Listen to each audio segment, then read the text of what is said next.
Hold on to your hats, boys. Libos. Hello, good evening, and welcome to another episode of the Wednesday Week. Just what the flipping Nora are you all lot doing? I'm still in there. I'm still right behind him. It was just a very well thought out tactical plan by Danny. I want goal! I can literally feel the steam coming out your ears. So it's like a fun little post-game snack. The Wednesday Week! Hello, good evening, and welcome to another episode of the Wednesday Week. The Sheffield Wednesday were in action at the weekend for the curtain closer of the season away at Watford, where we sang a lot about Luton Town and watched some pretty dour football in parts. Josh Windass became the most prolific goal scorer we've had in this millennium thus far. And he may or may not be bidding adieu to Sheffield Wednesday, but we will be getting into that later on as we talk about contracts, we talk about who's going, who's staying, whether we'll have a manager, we don't even know. Now, ladies and gents, I do need to tell you something. It's quite shocking, quite some shocking information right to start with. We took Stevie to Pop World in Watford, and he'd never had a WKD blue. What? And I never will again. I don't understand how you've say Pop that, World Stevie. before. Let's not be hasty. Oh my God! How have you got through life? Mate, honestly, I woke up the next day, and even this morning, I can still taste it. And Blue Wicked hangovers hit differently, don't they? They hit differently. I'm still on it. It might have been everything else and not that. No, specifically just the Wicked Blue, apparently, H. Apparently that. So, tonight joining me, I've got Stevie, Hollie, and Ash. Ash will be manning the comments. Don't forget to get in touch, and don't forget to like and subscribe, because Ash tells me off if I don't say that. How's it going, Ash? Anyway, you all right, pal? I'm banging, thank you Sober. very much. Sober, yeah, even better for not joining you three at Pop World in Watford. So how was the FOMO? It was great because the FOMO is always crap at the time, but in the morning I felt like fresh as a daisy. So Bank Holiday Sunday, right off. Yeah. It was, I should have come. I should have been there, but I was being an adult. I love the way you said that. As Holly's still sporting the balloon that she stole from Pop World behind her on screen right now because it's yellow. We're like, I'm going to Chancery out Pop World balloon. Yeah, balloon. I put it in the luggage rack on the train. Nobody took it, so I don't think anybody wants that. I saw your photo yesterday morning, and I was like, Hollie, what have you done? Have you really gone that militant that you're taking a balloon bank onto you? Yeah. Hollie was in action on Sunday playing football after quite what was a heavy night, as we may have alluded to. And how did that go, H? Did you get any tear up? It was it was a cup semi-final, and me vomiting on the pitch after blocking a shot made it into the match report. So ever the professional. I tell you what, and that's why we're award-winning, kids. That's why award-winning. Don't forget to get in. Did that wind you? And I was like, yeah, something like that. And everybody on the sideline just burst out laughing and shout, "How does Pop World feel now?" Mint. It's Pop World. Right then, let's get into football. Let's stop telling people what reprobates we are. Ashley, this was the lineup against Watford. Charles in goal, Valerie Otabeo, Shea Charles, Johnson, Bannon, Windass, Ingleson, Patterson, Gassama, and Smith. Patterson getting his 9th or 10th start on the bounce, and looking rather fetching in that graphic, by the way. I hope that's not the last we've seen of him because I quite like him, but I feel like we're going to get into that. Otabeo getting a start as well, Ash. Didn't cover himself in glory in some areas, I thought. No, it was a strange one because I think Inekwe's been probably, for me, I know no one probably agree, but probably one of the standout performers of the last few weeks. To say it was virtually out of the door, should I say, in beginning of the season, I think is coming because of injuries, be told, and not strengthening in January for a centre-back. But I think he equipped himself pretty well. So I don't know if he had a knock, but he did come on later on. So I think it must have just been a change and get Gab some game time. Pretty much. That was probably it. Now, there wasn't a huge amount of Sheffield Wednesday action during the game, Stevie. There was, but there was one.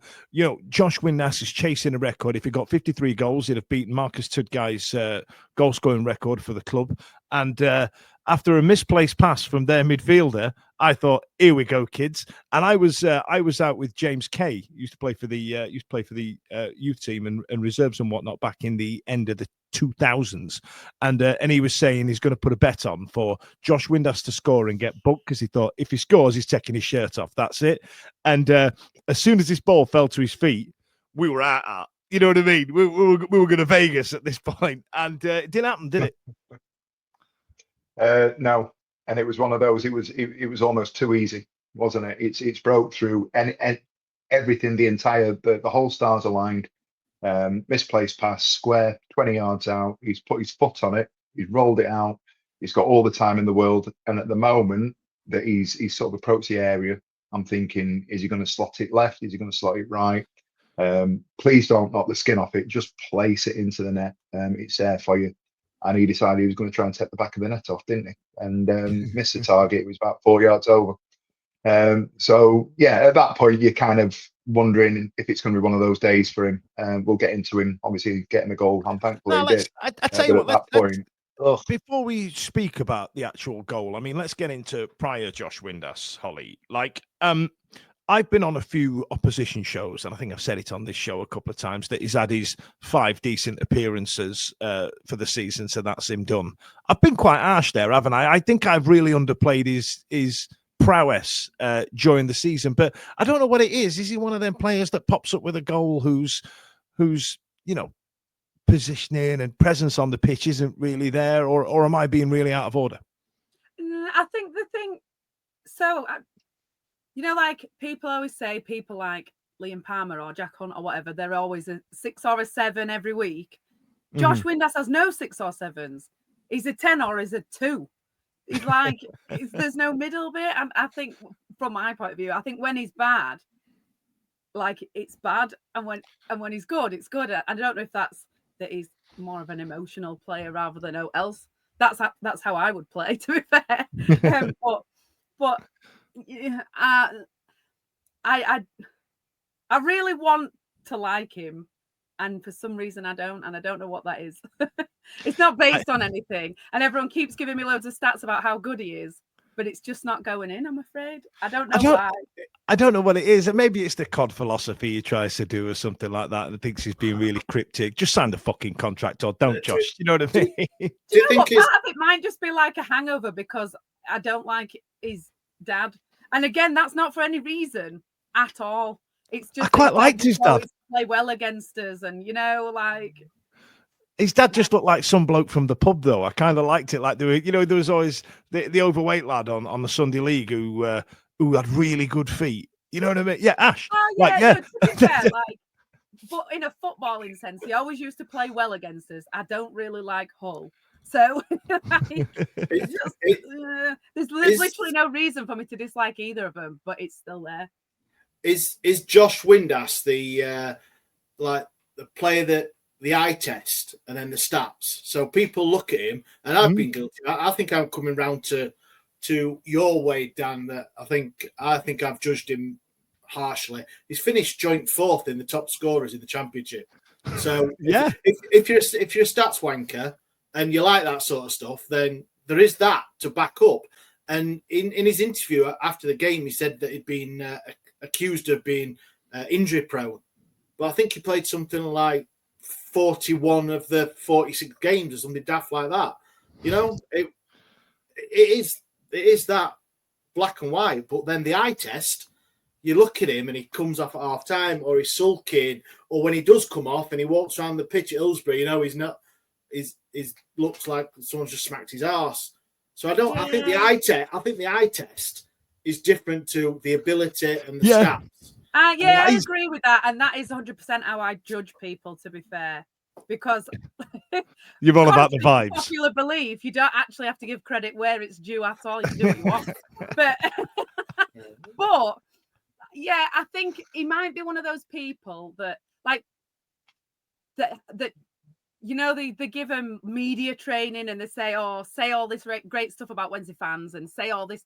And he doesn't do that. He don't pander to us, does he? He just comes out with random shit and says, I'm not celebrating in League One. And we're just like, but it's all we've got.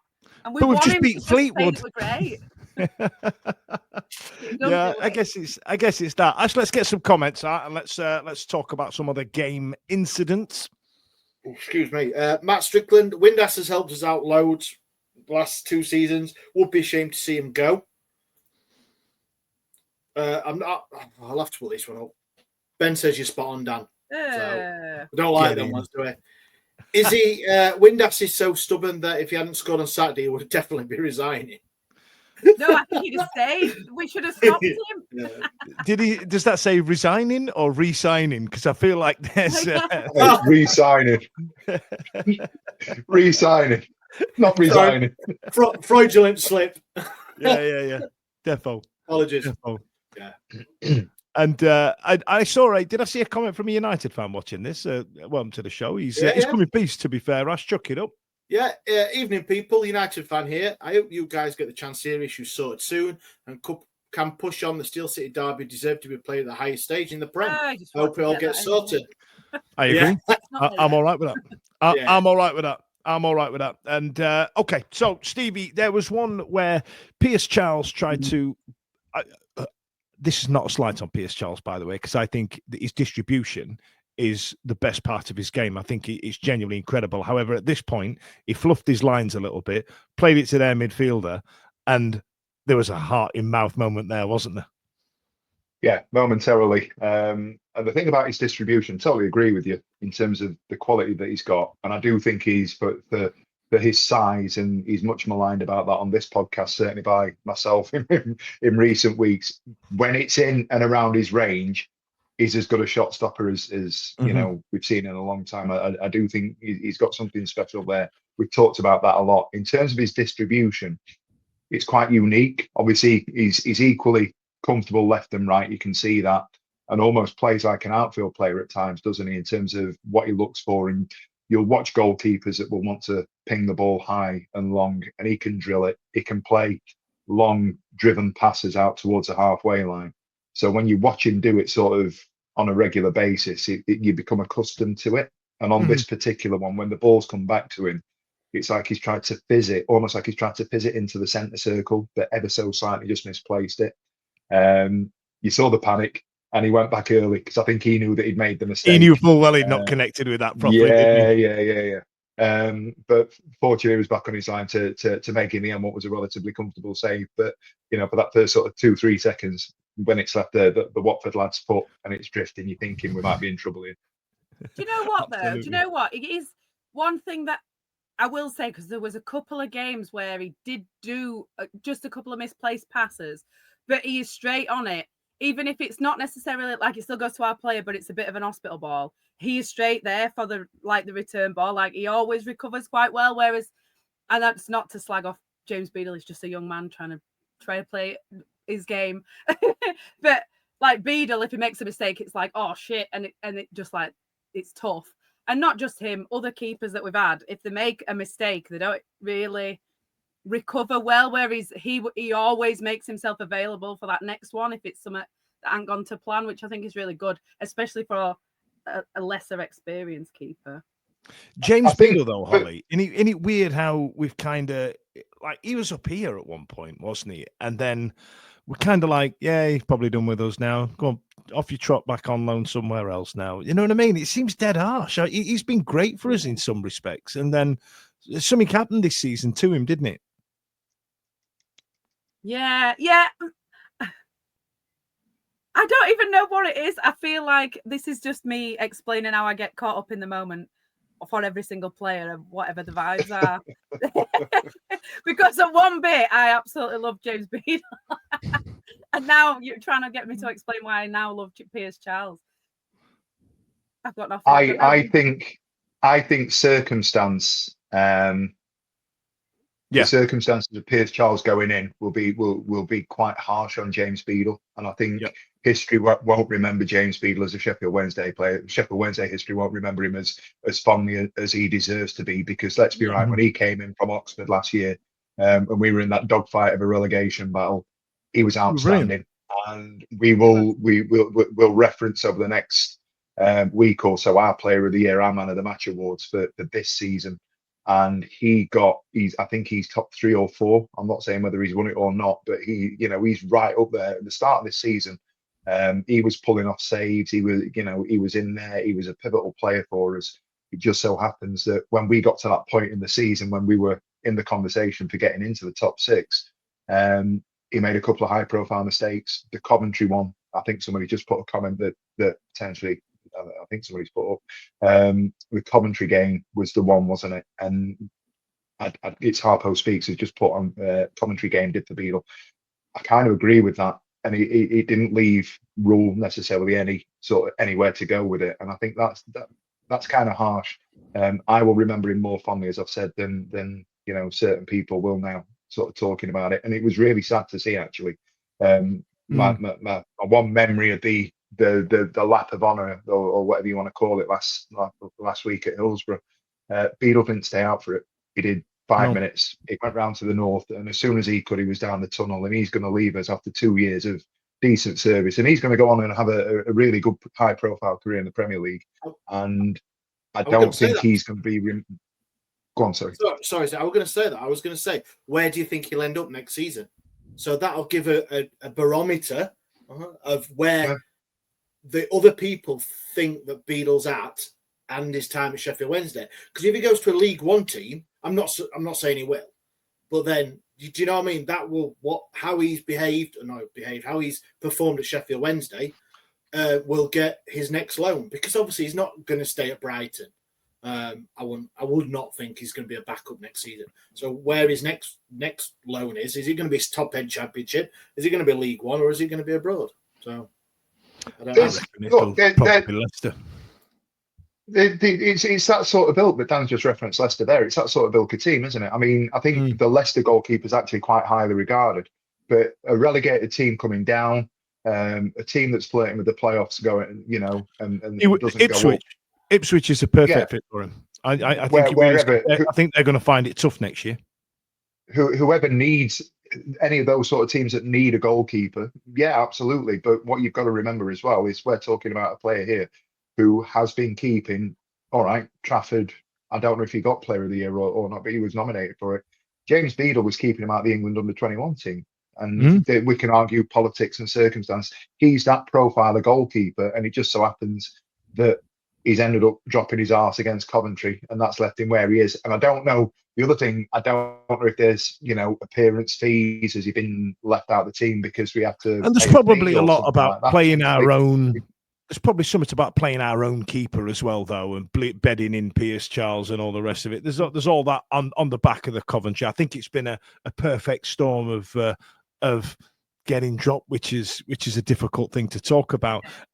Craig Hayward's put a comment up there saying Southampton as Ramsdale replacement. I mean, Southampton have needed a new goalkeeper since they signed Aaron Ramsdale, but that's not for me to talk about. Meow, meow, meow. Hollie, talk about the goal. Barry Bannon makes a tackle. Shea pumps one in. Did he steal it off Pato?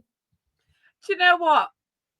Not for me to not be able to see a goal or anything, and nothing to do with the 11 o'clock fireballs. But I actually thought it was Pato's goal until I saw Josh Windass celebrating it. I feel like it was going. Maybe Windass, he had that chance that was just so easy, and they tried to make it into a worldie for some reason, and then he just thought, I'll take what I can get. I'm leaving today no matter what. I'll take what I can get. Just nicked it off of someone on the line. But yeah. You'd take it though for a record, wouldn't you? You do it. Was it? Oh, what's his name? David Nugent on his England debut. Yeah. Rolling in on the line and he touched it in. One cap, one goal, Nuji. Yeah, definitely. Like that. But I watched it a few times and I think he did need to make sure. I must admit, I flip flopped on it and thought, just let Pato have it. We're going in, but I think he did need to make sure. And you're right. When you've got that carrot dangling of that award, you're like, yeah, you're going to give it a go. Listen, I tell you what, I'm going to take a deep breath because I've spilt Coke all over my desk. So bear with me. Brace yourself. Some people are gonna try and sell you some things.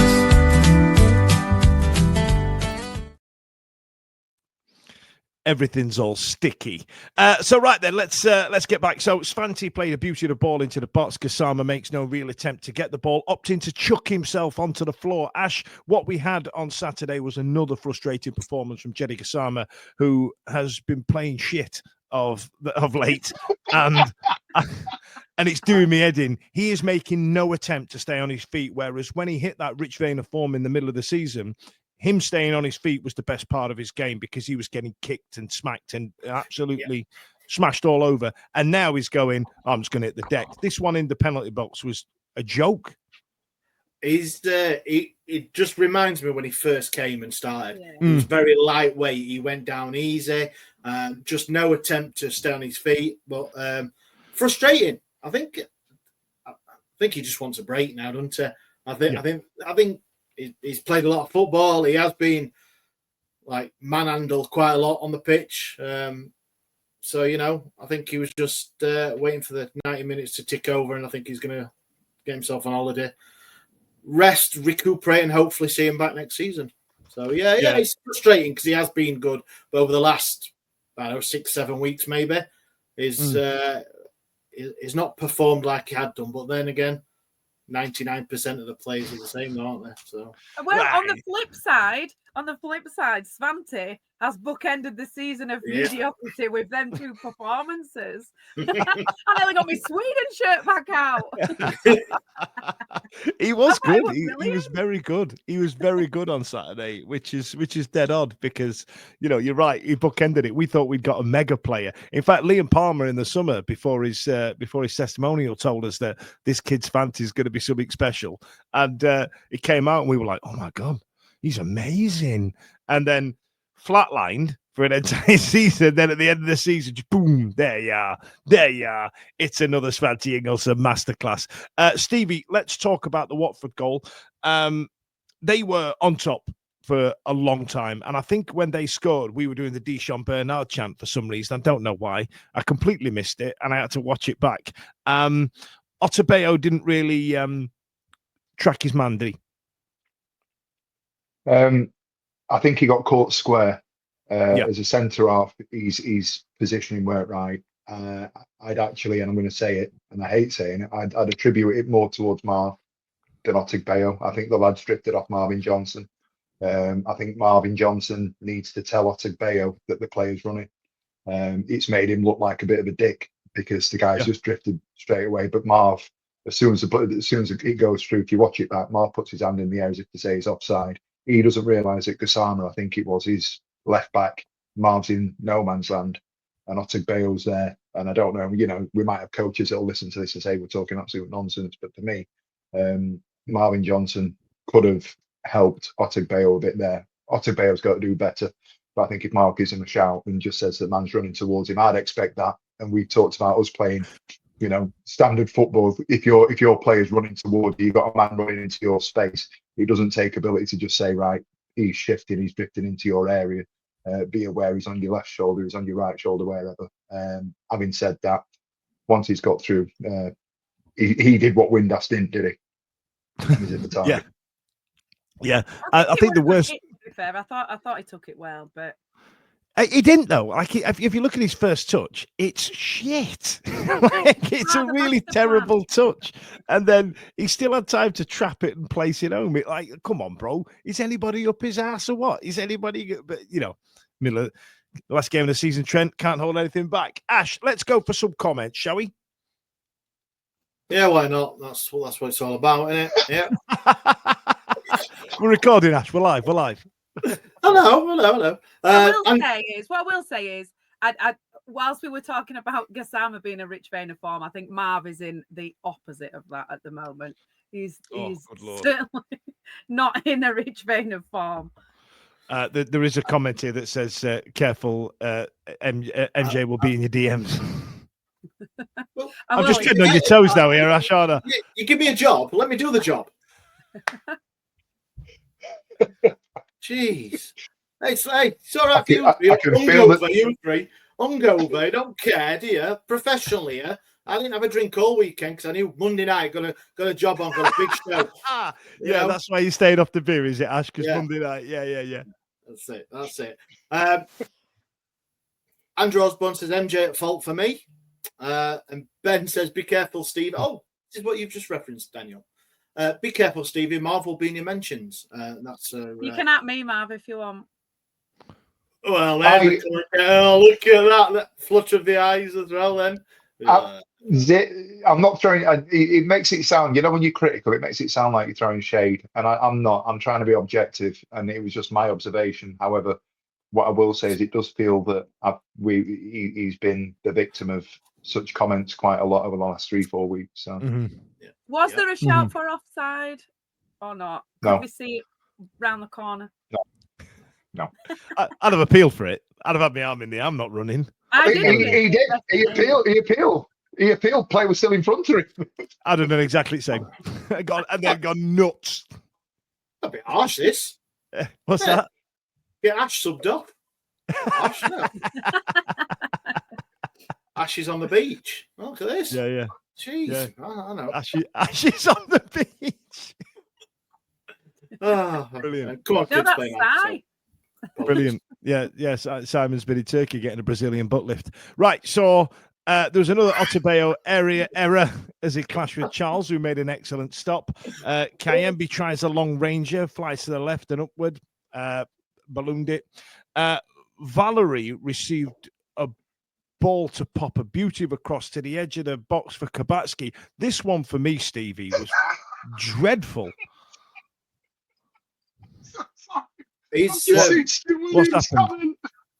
What's happened?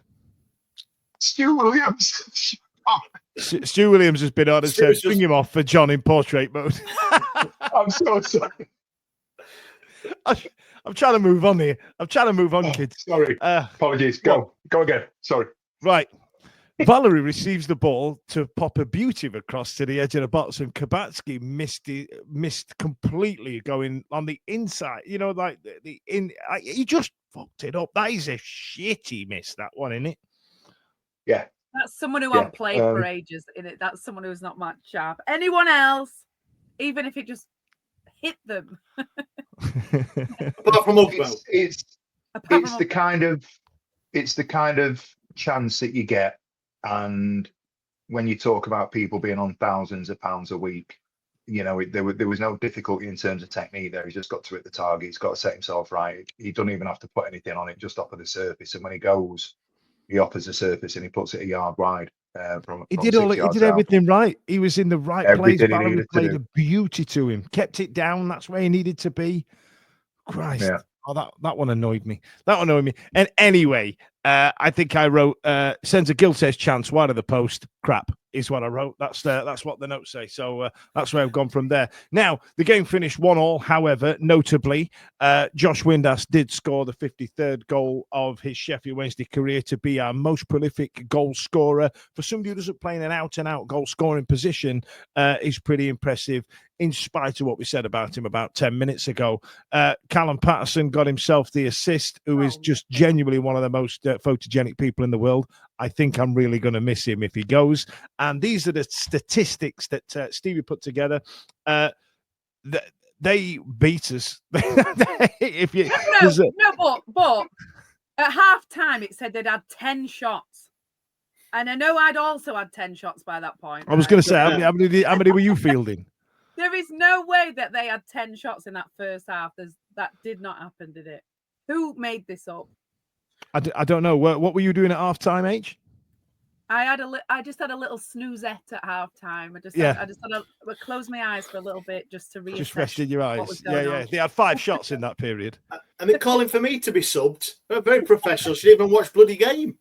No, just at half time I had my Love Heart Wednesday sunglasses on, and I just needed to reassess what was going on. Make some better life choices. I don't think if you'd have just seen the result and then looked at the stats, it doesn't tell you the game. Because I don't think there was 18 shots at all from what obviously were, but Watford, and I wouldn't have said that they battered us in them stats. The eye test of watching the game. I know possession very even, but yeah. Do you know what else though? Who cares? Like, they don't care. We don't care. which brings me on to my next point. Here's the final league table. So Sheffield Wednesday in 12th, Watford finished 14th. 12th at the start of the season, I'd have gone, yes, please, I'll take 12th. However, given how close we were to the playoffs and how much we kept dropping our ass every time we got near the playoffs, the chairman nonsense that we've had, the manager stuff, Shea Charles, will he stay, will he go, are we going to sign a defender? All of that soap opera, all of everything that's gone off has given me what I think is actually a really good result based on our last season when, you know what I mean? It just, all of that, I don't want to say it's pale into insignificance. You know, we've got protests and chairman issues still looming over us, don't get me wrong, but 12th's not bad, right? And I guess the question that I'm going to come to you all with, and I'll put it out to you guys as well, this is not the hot topic, we'll come back to that in a bit, but, you know, is 12th all right? Like, Ash, where do you sit with it?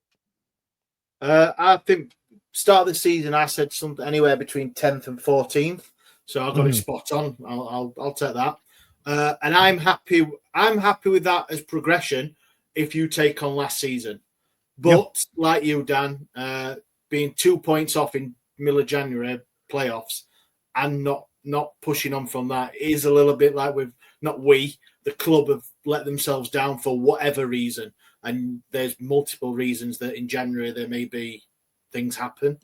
I mean, signing Sissoko over a defender was a head scratcher, but I don't know. Obviously, the transfer work is. I genuinely believe that there was an endeavour made to get somebody over the line. Surely, right? Maybe, but signing someone in January that played 51 minutes is. I don't know. I don't know what the word. Well, I know there's a couple of words, but. Unforgivable, I think that one is, isn't it? Because obviously it's not. He was not signed by Danny Röhl. I think he was somebody's signing that he's had half a decent start to the season with Plymouth, who obviously went down second bottom, and then thought, yeah, we'll get him in, and it just didn't work, did it? So 12 for me. Yeah, top half table Owls. Yeah, but it's just the way. I think. I've seen a stat today on Twitter that it's been 20 odd years since two teams got in the playoffs with less than 70 points. So really, so it's been a piss poor championship really with the top three. Yeah, it really has. So we finished 12th in 21 clowns fighting in a pit against, well, if you look at the internet, 3 gorillas. Stevie, where do you sit with it? Like, that's a successful season, right? That's all right in it. That's not bad. I mean, it's our highest finish since 2017. It's incredible that we're saying, given everything that we've seen and we've had to deal with over the last sort of 8-9 months, that we're calling this a successful season, finishing 12th. And you know, objectively, you've got to look at it and say, yeah, you're right. But you take the upheaval, the protests, the managerial sort of uncertainty, the transfer activity, the squad, and everything else. Win at 3:00 on a Saturday at home. That's worth the 400-mile round trip. All of that, and we're calling 12th a success. Yeah, I'd agree with you. And if somebody had said at the start of the season that Röhl will be here guaranteed for the next 3-4 years, and then you look at it and we finished 12th and we've progressed incrementally, regardless of form since January, we have progressed incrementally over the course of the season since we finished last year. You'll take it because we're going to go again this summer, and for me that's absolutely fine. I think the elephant in the room is that there are so many people now that are worried about what's going to happen next season. Potentially going to lose a manager, players out of contract and moving on, no money, not going to be able to replace. So what does next year look like? So you might be looking at this now thinking, yeah, it's been successful and let's enjoy it while we can. I'd have taken 12th at the end of the day. I think my prediction was sort of anywhere between 6th and 10th, just missing out on the playoffs. And then we got a bit giddy at Plymouth and went, right, we're going to win it all at the start of the season. But it is what it is, and there's a lot of factors, so it's difficult to sort of qualify or quantify the extent to which we've had a successful season. We've made progress, but I think people are sort of bracing themselves for a bit of a shitstorm, aren't they? Hollie, what about you? Well, I spoke to the Women of Watford fan group, and they were sort of Are they called the all right with Women where of they Watford? finished. Hey, what? Are they called the Women of Watford fan group? Wow. Yeah. Are they? Wow, Yeah. brilliant. Yeah, I get Wow. it. And they were sort of happy with mid-table. We were happy with mid-table, although I thought that it was weird and boring in itself, the game. But you can count how many mid-table championship seasons it's done before the end of the year we've had on the hands of a snake. And I feel like we should be happy. We should be happy with it. But there was a point in the game for like 20 minutes where Blackburn snuck into the playoffs and us and Watford all went, "You are joking. If they've got in, what were we like? What were we doing?" And I feel like nobody would have accepted it if Blackburn had got in. And then when they dropped back out, everyone went, "Oh, thank God." Because they seemed like they've been near us all season. Hollie, you saying "you are joking" is definitely going to next season's credits. That's exactly what you are joking. Well, not another one. Well, can I be controversial for a second? Oh, I'm sure. I'm shocked. Let me click my pearls in advance. Please do. Our fans were singing, "We're not going down, we're not going up." Yep. After 2 months of protesting about the fact that we're not going up, so it's literally all that we do care about. But have we considered, and hold on to your pearls, Wednesday Dars, have you considered that rather than us being shit being the blip, that us being good was the blip, and this is just us? Wow. Give it to me, boys. Come on. Again, that's going in the credits. Yeah, that's good. That's definitely going in the credits. I'm not emotionally ready, but I tell you what we'll do, Hollie. I will clip that and I will make that next week's hot topic. We've got a lot to get through tonight, but I kind of like that. Like that's a great question. I want to think about it, and I want to hit you with some stats and some something that may reiterate your point. Ash, let's wrap this up. Tell me what the people are saying about this topic. Was 12 good enough? Stu Williams, 12th is a good finish, but the second half of the season was utter shite. Yes. Right. Yes. Matt Strickland, 52 minutes apparently, Sissoko, so apologies. I did him out of a minute. Oh, dear. And then on about Stu said on about Sissoko, someone told us he was George Way's cousin. And then Matt Strickland ended up being George from Asda's cousin. Got a few quid.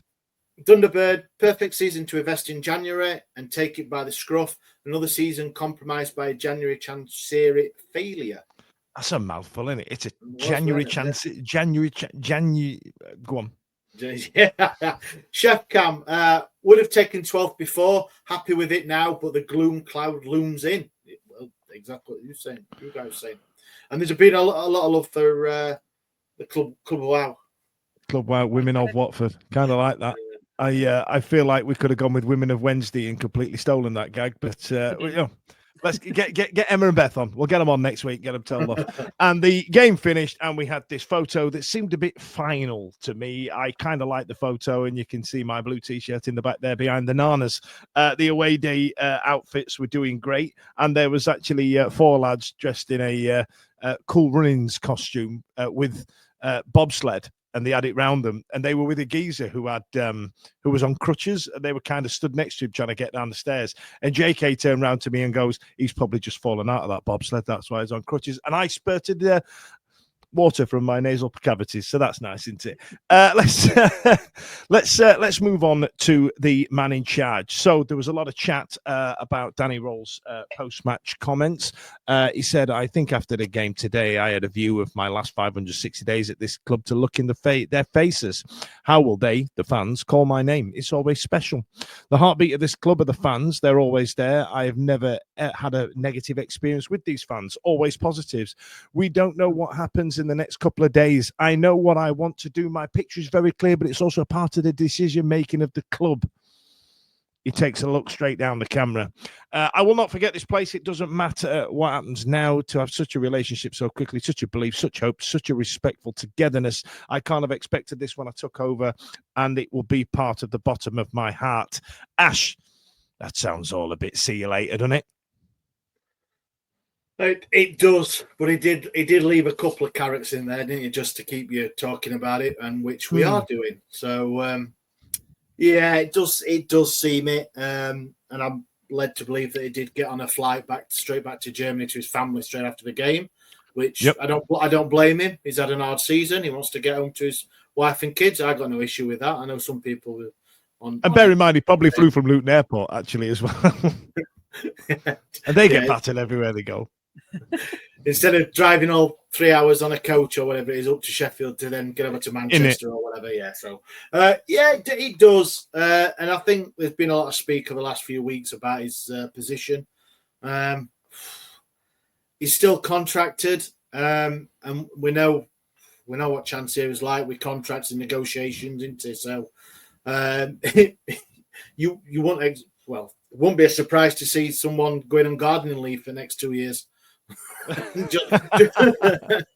just to piss him off and say, look what you could have won, type of thing. He's obviously ambitious, isn't he? He's ambitious, and no doubt he'll have gone to Chancellor with his needs and wants and say, look, if we're going to push on and get into that top 6 next season, I want X, Y, Z. It's probably not happening. He spoke to other clubs, maybe, I don't know, and they've turned his head, saying, look at our facilities, we can offer you X, Y, Z. And he's thinking about it, but yeah, it will be a shame. But we're never going to know why, the reasons, are we? So. I don't think he's completely blameless in a lot of these stories, but I feel like he's responsible for the success, and he probably gets a bit of a pass. Hollie, he did double down, and he said, "My picture is clear. The club knows my picture, and to continue in some ways, it is important for me that it becomes clear in which direction it goes. I cannot say more about this." Does that make it sound like he's laid a bit of a gauntlet at the chairman's feet, or do you reckon he's? No, I feel like that's him saying. I'm off. Yeah, I feel like that's him just saying, "Stop asking him for compensation and just let me go." But do you know?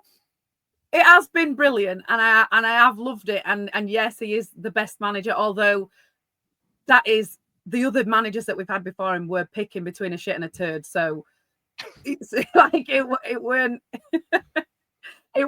difficult for him to become the best manager that we've had in ages, was it? But part of me thinks, because of how we've been and the immediate success, has he started to believe his own hype a bit too early? Because our form, really, like somebody said, the second half of the season has been poor. Someone else would have got sacked for some periods of that, I think. And it doesn't take a lot in football for another young manager to just pull it out of the fire for 3 months and then nobody cares who Danny is. I'm not saying that. I do like him, but do you know what I mean? Like, I feel like he believed his own hype a little bit too early, when he could have just, like, it could have got us in the playoffs and then maybe definitely secured somebody wanting to pay that compensation. Southampton might have inquired and gone, I'm not going to pay that much. But if we'd have got in playoffs, they might have gone, actually, he's proved he was worth it. Like, he hasn't actually achieved it. To be fair, H, there's a comment here from Martin Beebe saying, "Can I ask you all, do you really think the football has improved that much?" Exactly. But I am going to miss that fucking song. Yeah. I think the football's improved. I think the way they're trying to play, there is some sort of progression with Pierce Charles as well from the back, but there is a smattering of some absolute kickings in there as well. Like, yes, yeah, oh yeah. There's been not a lot. There has been times where we have played dog awful for 45 minutes in the first or second half. Every game, there's a 45-minute of playing shit. And then the 45-minute, either before or after that, has been some of the best football we've seen. There is that, and there is going to be something in that, and he's got to get that out of it if he goes to a new club or next season, whatever it is. But I think the football's improved. I think watching Sheffield Wednesday now compared to, I won't even say Cisco, because that was just dogs, but then Monk, Pulis, the Monk trumpet, yeah. All that. I think the football as a whole of all 90 minutes has improved. Fair enough. Now, Stevie, I've left you out of this. Because, ladies and gents, I'm going to get to a hot topic not the hot topic, a big topic. Ash, wrap up this Danny chat with some comments, and while I get blow the dust off an old video. Aye. I don't think that's appropriate. No, that's not appropriate, is it? Tim Wymark's been on. Just my comment earlier says DC's too tight to pay for gardening leave and a new manager. That is fair play. Fair play. Ben says Danny Röhl checked out in January. Yeah. Hollie. Well, yeah. Also, in his comments, he said it's always been positive with the Wednesday fans. I think he's underestimated Yorkshire people's ability to hold a grudge after something's happened. Yes. We'll see. And Martin says you don't have to forget the song. You can still do it, Holes. Danny Fudge. No, I completely endorse this this song. However, Danny is what they call my father, so it seems like a song about him, which I we're the same person. He's just a bit older. Go on, Ash. And Chef Cam says couple of pastings, but I'd rather lose 4-0 trying to win than lose 4-0 trying not to lose. Yep. Is that so? Listen, let's get on to it because Stevie's probably got a lot to say on the topic. But first, I'm going to drop you one of these. The rumour mill. It has surfaced over the last couple of weeks via a couple of texts, and it also a couple of tweets, and then it also got mentioned on the Wednesday Teledyne podcast last night that Liam Palmer has been offered a year's extension to stay with Sheffield Wednesday.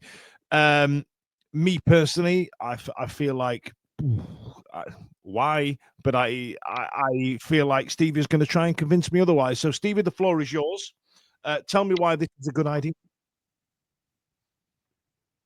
Because we are in a situation of volatility and uncertainty. And as I said last week, and I've said for a few weeks now, I don't think that we are going to be able to get a better squad player and a person that is the fabric of the club that will improve things as much as retaining Liam Palmer would. Okay. Yeah. Can I just ask a brief one just on that point? Is there a rot within the club? And this is not my personal thoughts, but you see comments online, and I'm just trying to open up a conversation here that we have players like Bannon that's been there a decade. We've got Liam Palmer who's been there since Snickers were Opal Fruits. Like, is it not time to just have a clear out and start again? Is it not time just to get rid of the clique is a strong word. This is what people are saying online. Again, this is not me, but I just want to bring this conversation in. No, and this is I think we're coming at the same point from a different perspective, if you like. And I'm not disagreeing with you at all. I think Liam Palmer is a unique case in 2025 of somebody who is, he's a clubman, he's a journeyman. He's the antithesis of a journeyman. In the sense that he's only been with us, but he's the kid who in 2005 was in Cardiff. You've got the photos of him growing up. You've got the mural on the Park Hotel. He's a guy who's been in and around it for as long as he has. I will say, as a quick aside, I think the things that we talk about and converse when it comes to in-game play, if Palmer does things that certain other players do, he would not get the passes that they get in terms of people's opinions in terms of his performance. And I think he's a bit of a scapegoat, and I think that's a legacy thing from 8-9 years ago. I genuinely do. And I know that James, we were with on Saturday, is a huge proponent of it's time to move him on. And I get that, and I get everybody else's arguments. It's time to move him on. Fine, you come and get me a better player then, and that's it. Get me a better player that's going to come in. Get me one now. Hollie, where do you sit on it? I think everyone, like, this is going to happen to Pierce Giles. It happens to everybody. Cameron Dawson, whoever comes through that's one of our own. Everyone sings the one of our own. They say play them, get them in the first team. It'll happen to Cadamartri, everybody. And then as soon as they're actually solidified in the squad, they're seen as cheap because we didn't pay anything for them. So they're just like, I don't think we value them to what their actual value is, and we don't see how good they are. I do like Liam Palmer, but I can't tell if I'm just doing that thing where it like he's just part of the furniture and I don't want to change it. I don't know. He is. I don't know if I like Stevie, you just said that people discredit him because of his legacy. I feel like I'm on the other side of that. I feel like I think, oh yeah, but he was good. But like, when was he good? League One. I think just on that point though, I think he's a better player in the last 2-3 years than he was 6-7 years ago. But because he made the profile and mistake that he made 6-7 years ago, people will jump on him now and go, it was Liam Palmer's fault. No, I think in League One he was good enough. I think in League One he was good enough, but I think in the Championship, I just can't see like who. Right. Okay. So let me come on that. Sorry to cut you off. So when we were at Sunderland on the last game of the season last year, and it was Palmer and Windass, and when it was him that was dropping in for the Stoke goal when we drew 1-1 when we were in the relegation fight to keep us in the Championship, it was Liam Palmer. It's a guy who's played right back. It's a guy who's played right at the centre of three. It's a guy who's ended up playing in the middle of the park. He's played in different positions as much, if not more, than any other player in the team. He is an absolute utility player. We were arguing at the bottom, and we also just argued that we should be getting into the playoffs. So, do you think he's good enough? What other team in the Championship would have him? Do you think someone else would have him? Because I don't think they would. 100%. 100%. You think someone else in the Championship will go for him? I'm saying, well, it's a moot point now, isn't it? Because it looks like he's staying with us. But however, he's got the ability to play in Championship. I'm not saying, and let's be right, I'm not saying that he's going to be a starting right back, right centre half, or midfielder in a team that is going to finish top 3-4 in the Championship. But as it stands on 5th of May, I think it is tonight, 2025, when we look at Sheffield Wednesday next season, we aren't talking about us fighting for a title or a playoff at the minute, because we're talking about all the volatility that's going on in and around the club. If we are going to aspire to get into those areas, yes, fine.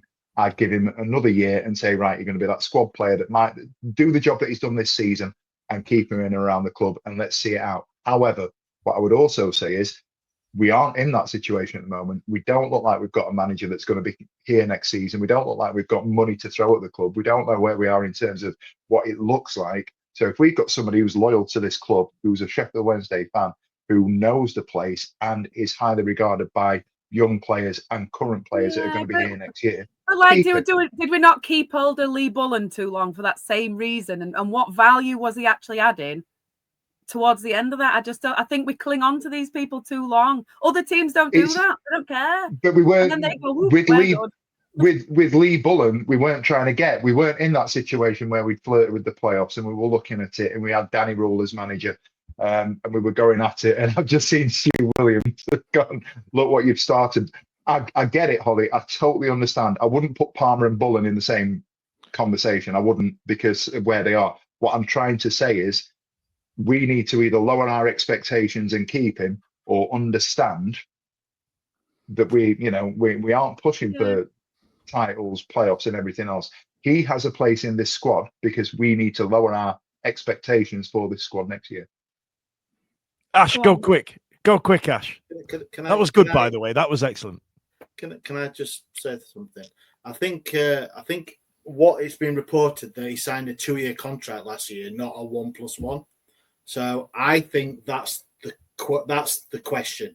Why, if Danny Röhl was there, we've offered Liam Palmer a 2-year contract when we should be going up rather than 1? So if we believe that we were going to progress, I don't think they should have offered him 2 years, if that's the case. But we don't know if it is. You don't know if it's 1+1 or if it was 2 years. Do you know what I mean? Tell you what. This is going to get. But I do agree with Steve there. For this summer, which we didn't know last summer when we offered him 2, if it was this summer, we're in the shit, and we can't replace everyone. If you believe that there's 15 players out of contract, there's got to be some people staying that you would think moving on. And if Palmer's going to be one that can play right back, centre back, can do a number of things okay. And I think he came on last week and I thought it was abysmal. But but that's because he hasn't played many minutes or anything. But then is that going to happen again if he doesn't play minutes? Is he going to come on and make mistakes and then get, like Stevie says, vilified because of what he's done in the past rather than what he is now? So, but Jack Hunt's available again. Would we have him back? He were on a par with Palmer at one point, but we wouldn't play him now, would we? Because we've moved on and time changes. I tell you what, let's take at the risk of making it sound like a Zoom call at work. Let's take this offline, and we'll in fact we'll have it online but offline right now. We've got some great comments here, by the way. Ben says LP2 is the least of our problems, and then you've got Danny who says time for him to go, and then you've got some Palmer badly underestimated here. And someone just went with Andrew Osborne to get Forestieri back. I tell you what, let's put a pin in that and keep the sponsors happy. Brace yourself. Some people are gonna try and sell you some things. Now, boys and girls, it's normally part of this show where I launch into the hot topic, but we get a lot of complaints about that, about people breaking speakers and annoying people. So we're going to go into the hot topic today that's got its own theme tune today, boys and girls. So brace yourself. It's not as loud as hot topic, but as we go into the annual...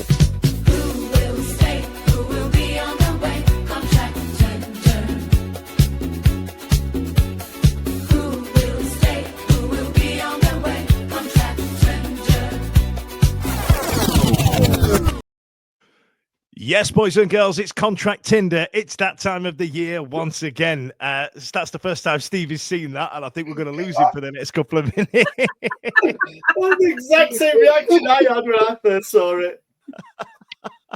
This is what I get for turning up late. Yeah, that's what you do for getting on John time. That's. I mean, I'm going to be a bit. I know we've just had that, and I'm going to be pretty serious now. I mean. Go on. This season, we've had a lot of ups and downs, and obviously the biggest thing was obviously we won this little thing here, an award. Yeah, that's the kind of shit we're going to win multiple ones them of. I'm telling you, you don't. When I listen to a couple of podcasts, they don't do nothing like that, and I'm not blowing my own trumpet, but I think that is top draw, that Daniel. The difficulty about doing ridiculous shit like that is to make the little Tinder logos that you guys listening to won't have seen it, but there was like a little Tinder graphic. And I spent far too long on that than what was necessary. Like zoomies. It was necessary. It was necessary. I tell you what, 100. You made my day. Yeah. I'm going to mention some players and quickly, because we're kind of running out of time here, but we might get another 10, 15 minutes out of it. I'm going to name some players. You guys are going to show your work in and tell me whether you are going to swipe left or swipe right. You're going to keep them or let them slide. I have a question, Daniel. For a guy who's been very happily married for 20 years, on Tinder, which is left and which is right? I don't know. I feel like just do a thumbs up or a thumbs down. Just thumbs up, thumbs down. Let's do that. And sorry, just before we go into some positive, I don't know if Daryl's on about us chatting shit, fed up. That's fair. Let's get into the Bings on Toast. The most accurate review we've ever had. Yeah, I think. Yeah. Can you put that on Apple for us? Yeah, I was going to say that. Yeah, put that on Apple. Yeah, 5-star, please. Right. Let's get into it. So, Contract Tinder, we're going to go left, we're going to go right. I found these on Transfer Marked. I don't know if they're going to be correct. I don't know if they're going to be correct or not. But the first one that came up was not the lone players on here, obviously, but Anthony Masaba. Ash, do we stick or twist? Stick. Right for like, apparently John says. So, yeah. Right for like. What about you, Stevie? Keep him. Swipe right. Swipe right. Keep him. We're keeping Masaba. I'm gonna. Can we have Masaba from last season though? Not this last one. season, Masaba. That would be a good one. Oh, I don't know. This last few weeks, I think he's overtook Kasama's dropped off a little bit, and I think the cameos that Masaba's made has been in the right direction. They're like bubbles in a lava lamp. One's up, one's down. But that's the best way I've ever heard it described. That's really good. Akin for Maywo. Right for like. Okay. Stevie. Keep him. Yeah, I think he's the one out of all of these that we're probably going to get through that I think potentially is he's got it all. He's young, he's big, he's physical, he's strong. We've turned him into a hell of a player. Keep This him. does sound like Tinder. Go on, H. I'd keep him. Allegedly. Yeah, I'd keep him. Okay, for Maywo's in. Now, this one's going to cause some discourse, I reckon. It looks like a shark from a shark's tail. We've lost Ash for a minute. Callum Patterson, Stevie. Oh, If you're keeping Palmer, you got to keep Pato. Yeah, have that, Stevie. You called Palmer utility man. Definition. He'll probably sell you some utilities as well. You know, he's so versatile. Shut up! Shut up! I keep him. Yeah. Andrew says no. Dunderburn and Craig Hayward say yes. SWFC says yes. So that might be a bit of luck inside, or somebody might have the same handle as the club. Ashley. Yeah, swipe right for me, Pato. I think he same point that Stevie made with Palmer. I think we're going to struggle in summer. I think he's a useful squad player.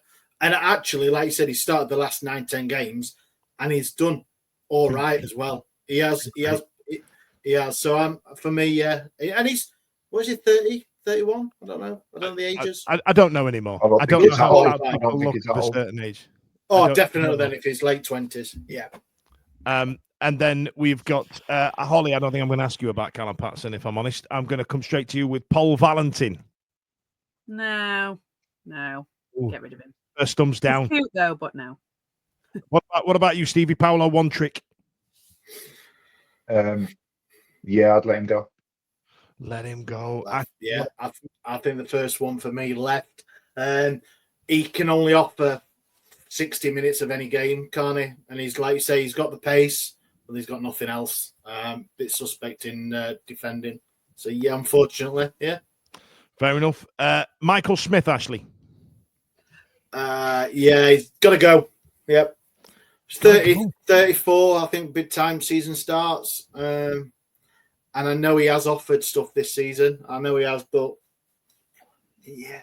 I'm going to say left. Hollie. Michael Smith. I would keep him forever. Oh. And that's a guy that, like, I really didn't think he was going to play this season at all. He's in that cupboard behind her. Yeah, I really didn't think he was going to play at all this season. And I just think every game that he hasn't played, I just love the guy. What a man. A lot of people saying keep him. Stevie, you've got the deciding vote. I have a newfound respect for Michael Smith. I think he's been one of the 2 or 3 standout players this season that have had some sort of renaissance, but reluctantly I'd let him go for age reasons, and I'm hoping that we can get something a little bit more prolific next year. So you're saying let him go? I'd thank him for all his efforts. I think he's been fantastic this year, and I hope he goes on to finish his career off. But based on what you were just saying, then where would you sit on Barry Bannon? Me? Yeah. 10 more years. 10 more years. 10 more years for Barry Bannon. 10 more years. 10 more years, Barry Bannon. Hollie. I probably keep Bannon if Bannon's going to accept playing every other game, but not if he thinks he's going to play every week. Ashley? Yeah, I'm the same. Probably offering 1 year reduced terms and not going to be playing. We're all about moving forward, aren't we? We're going to try and, like you said, Dan, about people that have been here 10 years or more and been stuck in that. I think it's always been perceived that he's been the one in the midfield. And we've shown, I know Shea Charles is 50 million quid and he's going to go on to great things, but it's shown if we can get a couple of decent centre midfielders, then if he plays every other game or something, yeah. Fair enough. Where someone's gone there, M's gone with Championship Modric, which I quite enjoy. So Bannon's in. I know where Hollie and Stevie sit on Liam Palmer. What about Ash? You're going to have the deciding vote on that one, bro.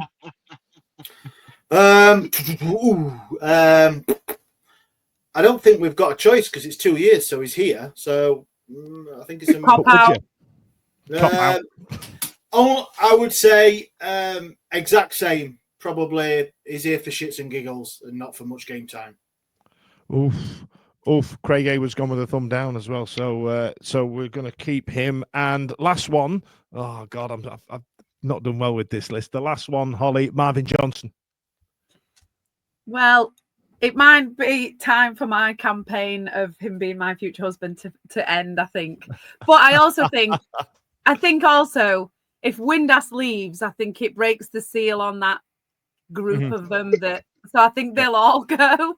I think like Windass, MJ, there's like, and Bannon, they're all like little bit of a little gang out there, and I think they'll all sort of go.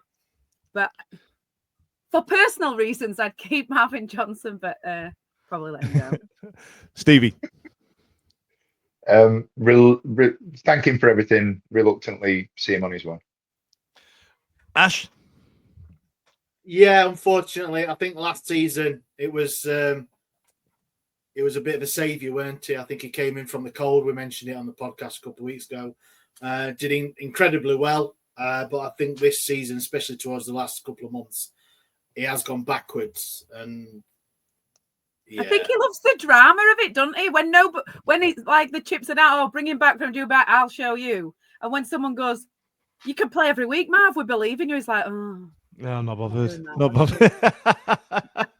That's what it's like. So, based on all that chat that we had about Liam Palmer, about looking forward to the future, Adam Masaba, Famewo, Patterson, Valentin, Smudge, Bannon, Palmer, we're only getting rid of 3 of them. We're keeping 5.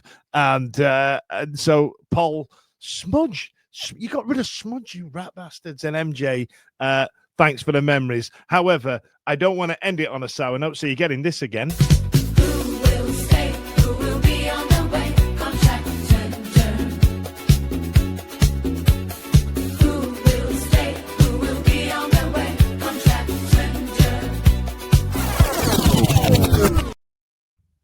And so, ladies and gents, thanks a lot for getting involved in that. That was today's Hot Topic.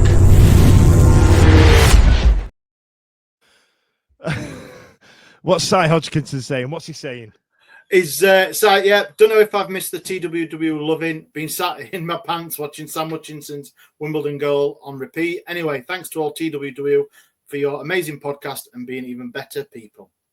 I tell you, it sounds like a terrible judge of character. That photo of Sam Hutchinson scoring for Wimbledon. He is a sexy, beautiful man. Stevie, it's time to talk about any other business. Let's talk about your thing, shall we?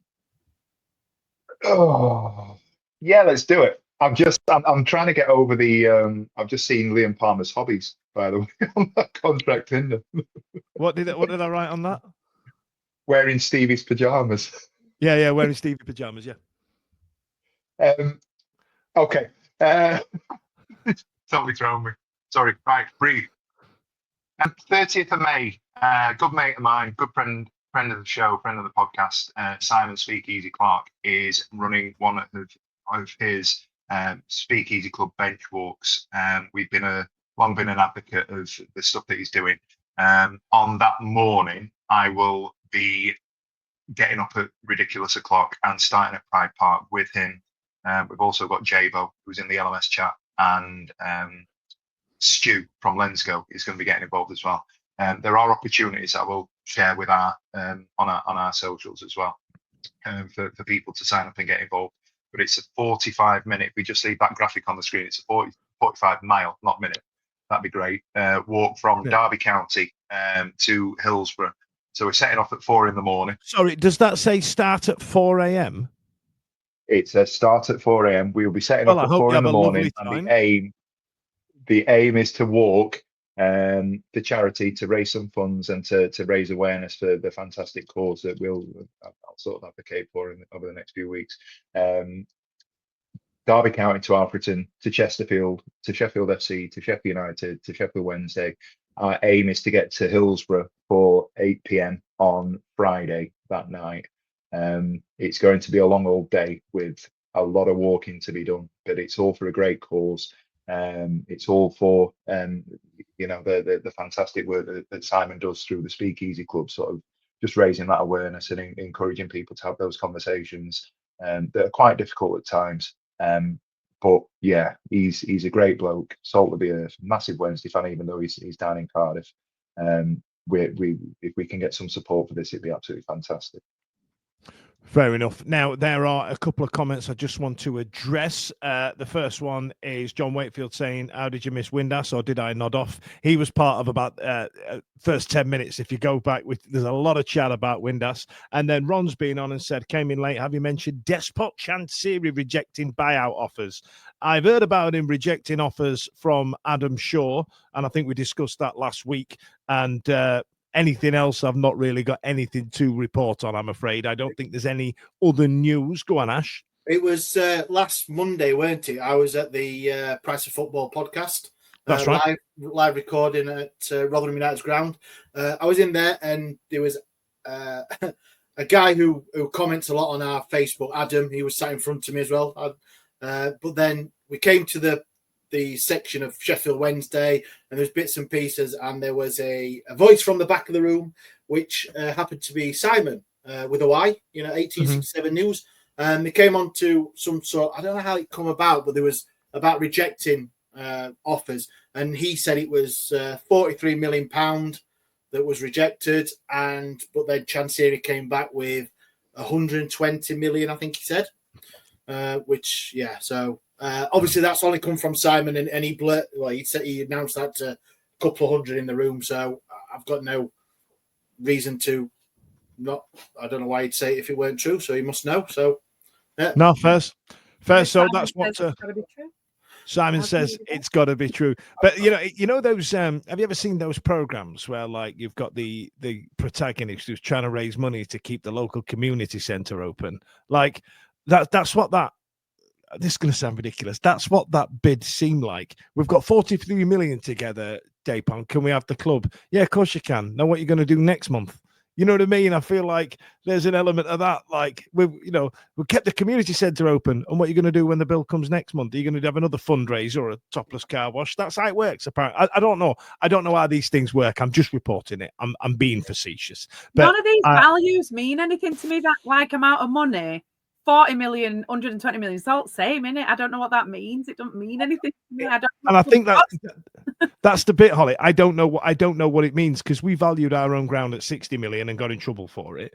And so the ground's got to be part of the buyout as well. And then you go up to the Premier League and players are moving for that amount of money who are just average squad players. And I'm like, I can't. So what, like, Gareth Bale went for 80 million, and I can buy 2/3 of Sheffield Wednesday with 2015 Gareth Bale. You know what I mean? I can't work it out. It just seems like noise to me right now. But Chef Cam did say 120 million is significant when you base on it other clubs, Ash. Yeah, well, I was just going to say that. Thunderbird said 120 million. Where's that come from? Simon did say that Chansiri's valuation was because Ipswich got sold for 100 million the year before. Mm-hmm. I don't know how he's got that in his head. So we've added 20 million on top of that, have we? Yeah.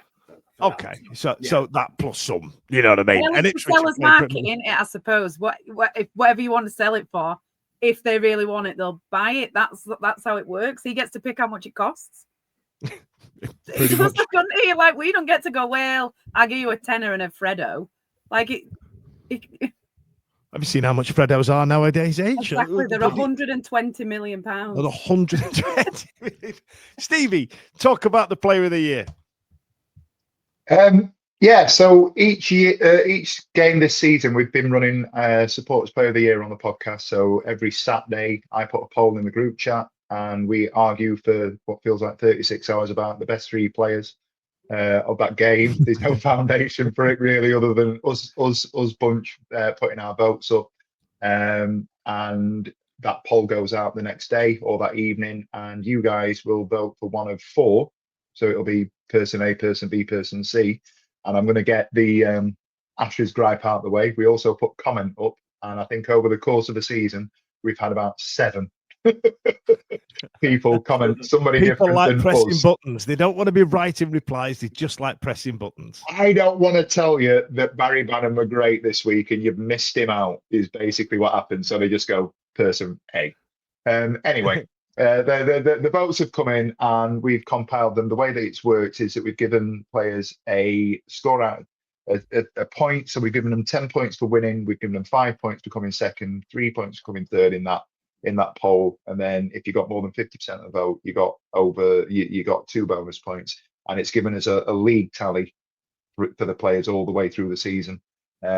I've been sitting on that and I've got the top 10 ready to go and we are going to drop those. I don't know if it's worth dropping the first one now. Do you want to do number 10 now? 10th of the TWW Player of the Year. And then if you keep an eye on our socials the next few days, we will do one at a time. Yeah. Number 10, ladies and gentlemen, is Michael Ehekwe. So our 10th player in the Player of the Year, Michael Ehekwe, played 20 times this season, scored 2 goals, didn't get any assists. His points per games are on the graphic as well. Worthy of note that when we share this on the socials, we'll have a little bit of a blurb that will talk about the high points and talk about how many player of the matches they got over the course of what we've done. Icky wasn't anywhere near the squad earlier sort of part of the season and was missed out for a significant period of time, but has come 10th overall in the supporters Player of the Year vote. Never once missed an header. What Ballon d'Or of the Ed? That's it. That's what he's won. I have a last thing, Dan, before you wrap up. Wrap it up, Ash. Wrap it up. Son. Saw a message come in from Charles Cheetham.